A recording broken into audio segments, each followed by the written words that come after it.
según la información de la Fiscalía, el expresidente Pedro Castillo, junto con un congresista ya de Fuerza Popular, John Cordero Yontay, pero que fue expulsado de esta bancada y que pretendía estar espiando a sus adversarios como Harvey Colchado, como la fiscal Patricia Benavides, como Marita Barreto, y que incluso había un plan ya muy cercano para que Harvey Colchado sea asesinado. Y además, la participación de ese congresista fujimorista termina siendo fundamental porque era integrante de la Comisión de Inteligencia y Eso el mismo. español, que es este personaje clave en esta trama de montar una oficina, un área de inteligencia paralelo a lo que significaba la DINI, es que había mencionado que Cordero tenía un rol fundamental de blindar, de filtrar información directamente al expresidente Pedro Castillo. Y siendo un fujimorista, terminó siendo camaleónico para intereses políticos o particulares dentro de esa trama que ahora mismo se viene investigando. 8:35. ¿Con quién hablamos de ese tema? Así es, por eso estamos en la comunicación con el general de la Policía Nacional, Daniel Guevara, ex jefe de la Dirección Nacional de Inteligencia, DINI, el cual nos va a atender sobre este tema tan importante y poder conocer qué es lo que pretendía hacer el expresidente Pedro Castillo con esta red paralela para poder investigar a sus adversarios. Señor Guevara, buenas noches, bienvenido, Exitosa. Buenas noches, un placer saludarlos. Gracias por la invitación. General Guevara, ¿para usted le es algo novedoso este intento que tuvo Pedro Castillo? ¿O básicamente es una práctica recurrente que tienen los presidentes de querer tener oficinas paralelas de investigación para que puedan desactivar los ataques o investigaciones en su contra o denuncias de sus enemigos? Para mí es una práctica no solamente novedosa, sino repudiable y que se ha dado en otras latitudes y frente a gobiernos corruptos y dictatoriales. Entonces, reitero, este es un intento del señor Castillo de establecer un sistema paralelo de inteligencia para la protección de sus propios intereses delictivos. Incluso se conocía de que ya el plan para asesinar, estas palabras bastante duras, a Harvey Colchado, ya estaba bastante avanzado y ya se había incluso contactado con personas del mundo del AMPA para ejecutarlo.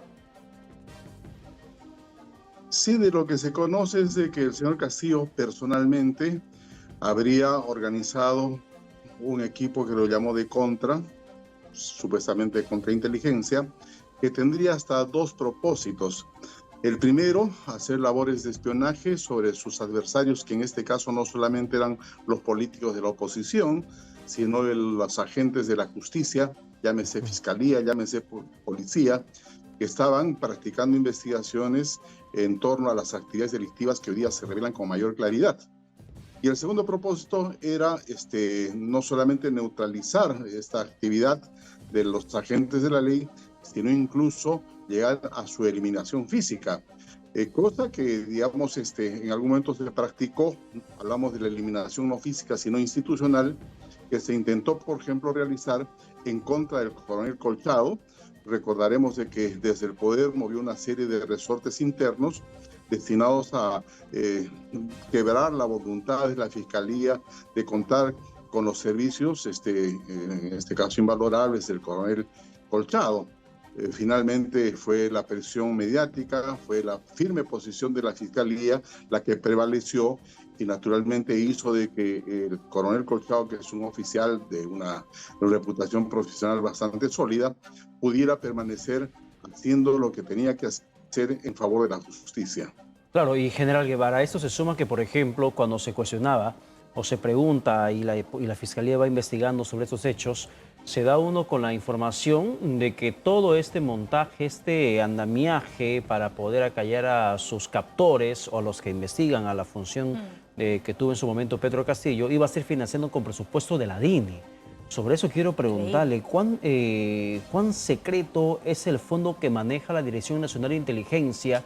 Tanto así que un expresidente, presidente en funciones en este momento, había tomado la decisión de tomar presupuesto de DINI para financiar estas prácticas criminales y comprar equipos de espionaje. Bueno, sí, en algún momento el ex jefe de la DINI, el señor Fernández, puso en conocimiento de la opinión pública y las autoridades de la Fiscalía que el presidente de la República en algún momento le pidió de que se destinara 500,000 soles a la compra o a la supuesta compra de equipos para hacer labores de espionaje clandestinos, y que él se negó a acceder a esta petición. Pero yo creo, desde mi hipótesis, la hipótesis que maneja la Fiscalía de la Nación, que está investigando estos temas, de que el dinero finalmente no debería ser un obstáculo para una organización criminal que tenía una extensión bastante notoria y que estaba esquimando fondos públicos y que finalmente tenía los suficientes recursos como para poder sostener este tipo de actividades desde todo punto, no solamente ilegales, sino repudiables. Porque creo yo, y en esto coincidiremos, de que nada resulta más repudiable en mi protervo que practicar acciones ilegales desde el poder para la protección de una banda delictiva. Y eso responde a algunas denuncias previas ya de la fiscal de la Nación y la fiscal Marita Barreto de que había observado drones en su casa. Se sentían asediadas, ya habían tenido algún tipo de experiencia con este grupo. Y sobre eso también quiero preguntarle, porque no solamente ha sido contra los adversarios políticos, sino también contra un colega periodista, Philly Batas. Así es. Pero fíjese, acá creo de que hay algo destacable. Si es que el señor Castillo en su momento decide organizar este grupo clandestino y paralelo de contrainteligencia, como él lo llama, es porque la institución formal, vale decir la DINIE en su momento, o las otras agencias de inteligencia que están dentro del Estado peruano, se negaron a practicar hechos delictivos, más aún si estaban destinados a preservar, a proteger a una banda delictiva que actuaba desde el poder. Entonces, cuando Castillo ve en la imposibilidad de utilizar a las agencias formales de inteligencia del Estado peruano, recurre de una forma, para mi entender, chapucera, a organizar un equipo que clandestinamente debería, como ya sabemos, no solamente infiltrar a las autoridades a las que lo estaban, digamos, persiguiendo en el ámbito legal, sino para coactar a los adversarios políticos. En este caso, tratando de obtener incluso algunos recursos tecnológicos de los llamados equipos de interceptación o chuponeo, para precisamente, digamos, tener herramientas seguramente de extorsión y chantaje. Y dentro de esto, por ejemplo, ¿cómo funciona dentro del mercado internacional la venta de esos aparatos? Porque al parecer o les faltó tiempo o les faltó recursos, pero algo faltó porque estaba encaminado para la compra de estos equipos tecnológicos para interceptación, incluso según la investigación fiscal, iban a hacer chuponeo directamente a través de las conversaciones de WhatsApp. Querían interferir a través, de manera directa, del WhatsApp. ¿Qué es lo que sucede cuando una empresa quiere venderle? ¿Es tan fácil conseguir esos equipos tecnológicos en el mercado? No, pero fíjense, podríamos nosotros dividir este tipo de objetos destinados a la inteligencia y la contrainteligencia en tres grandes grupos. Hay un grupo de objetos, de productos tecnológicos que son de venta libre. Usted va por las tiendas de Miami, que son numerosas, y puede encontrar, pues, repito, algunos establecimientos donde se ofrecen micrófonos, gorros, lentes, pequeños inhibidores, GPS de seguimiento, etcétera, que cualquiera puede comprar. Y especialmente, digamos, las agencias privadas de seguridad, por ejemplo, están interesados en la adquisición de estos equipos, que, repito, son de venta libre. Pero por supuesto que sirven para hacer labores de espionaje. Nosotros hemos visto que acá incluso hay muchos abogados, muchas personas que portan lapiceros con micrófonos y con algunas cámaras, y repito, esto ya un poco como que se ha popularizado, ¿no? Después de eso, hay en estas ferias como las que acuden en Panamá, hay otros tipos, digamos, de intermedios que están vinculados a los software que también podrían ser adquiridos por algún tipo de empresas, incluso privadas, ¿no? Pero los equipos de interceptación, los equipos de hackeo de alta gama, aquellos que están destinados, pues, a penetrar la intimidad de las personas o de las organizaciones, son vendidas bajo determinados protocolos que están establecidos tanto por los países que son los vendedores como los países y las entidades que son las compradoras. Con esto quiere decir de que las potencias tecnológicas, en efecto, tienen esta tecnología que las ofrecen a las agencias de seguridad del mundo, ¿no? Y que, como repito, pueden adquirirlas, pero cumpliendo determinados protocolos. Y yo no sé si, digamos, el señor Castillo y las personas que lo ayudaban en este propósito delictivo conocen esto. Entonces, para mí me parece sinceramente fantasioso e irreal que ellos pudieran pretender comprar los equipos de interceptación telefónica o celular, que, como le repito una vez más, son bajo determinados protocolos y resguardos y que están destinados exclusivamente a agencias oficiales de seguridad de determinados estados democráticos. ¿Y existe alguna teoría de que alguien de Fuerza Popular, donde se supone que son los adversarios políticos del expresidente Pedro Castillo, haya participado y además que integrara la Comisión de Inteligencia? ¿Cómo pudo afectar esta información que manejaba con esa relación que tuvo con el expresidente Pedro Castillo y con esta persona capturada ya calificada como el español? Estamos en un escenario donde hay circunstancias bastante extrañas que se producen en la política. Hemos visto de que el mismo señor Castillo de alguna manera costó a algunos congresistas de algunas fuerzas políticas, ofreciéndoles algún tipo de regalías, algún tipo de prebendas encubiertas o encubiertas, ¿no es cierto?